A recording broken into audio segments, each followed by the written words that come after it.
My cultural identity is really important to me. It's shaped who I am in terms of how I think about family, how I think about food, how I think about culture.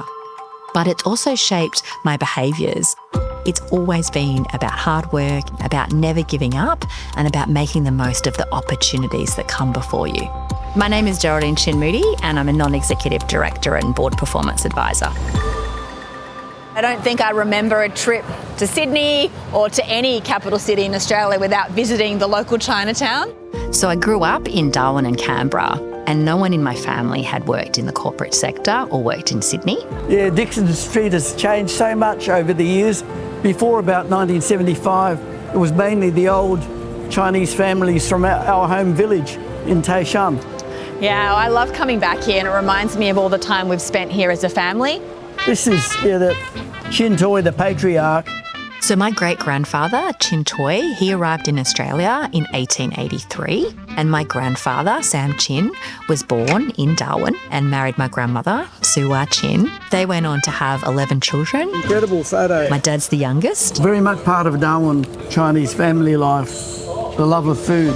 My grandmother used to come and stay with us for a few months at a time. She and my mum would be cooking and communicating, not through language because my mum didn't speak Chinese and my grandmother didn't speak English, but through the language of food, and it becomes that real connection point. Because I knew that was her way of contributing to the family, and she just loved to be cooking. I always thought that I would become a doctor or a lawyer, and I ended up deciding to hedge my bets, and I studied science law at the Australian National University, and I was just really motivated by the chance to make a difference. When they're thinking about decisions, including recruitment of other directors, they could be thinking about, different experiences that people bring to the table. It's really interesting in thinking about the glass ceiling and also actually the bamboo ceiling in the corporate world. But they need to make sure that I've been really fortunate to have a range of male and female mentors who have supported me and helped me to feel included. But there's been many a boardroom table where I've been one of the few women around the table, where I've been the youngest around the table, and when I've been the only one from an Asian Australian background. Coming to a mentor walks is incredibly brave, and we thank you for showing up. So I think one of the most important things that we can do is mentor people around us. I normally take a walk through the park.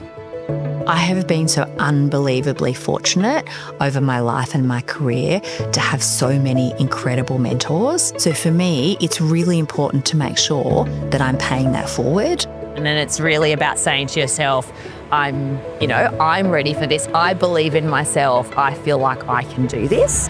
The work that the National Foundation for Australia-China Relations does to open up opportunities for Chinese Australians is crucial, because we all need to feel a sense of belonging, but it's also important to make sure that we're drawing from all parts of the Australian population and that we're getting the best talent, not the talent from one particular pool. My advice to the next generation of Chinese Australian leaders is to seek out mentors, understand where it is that you can make the biggest difference in your career, and never give up.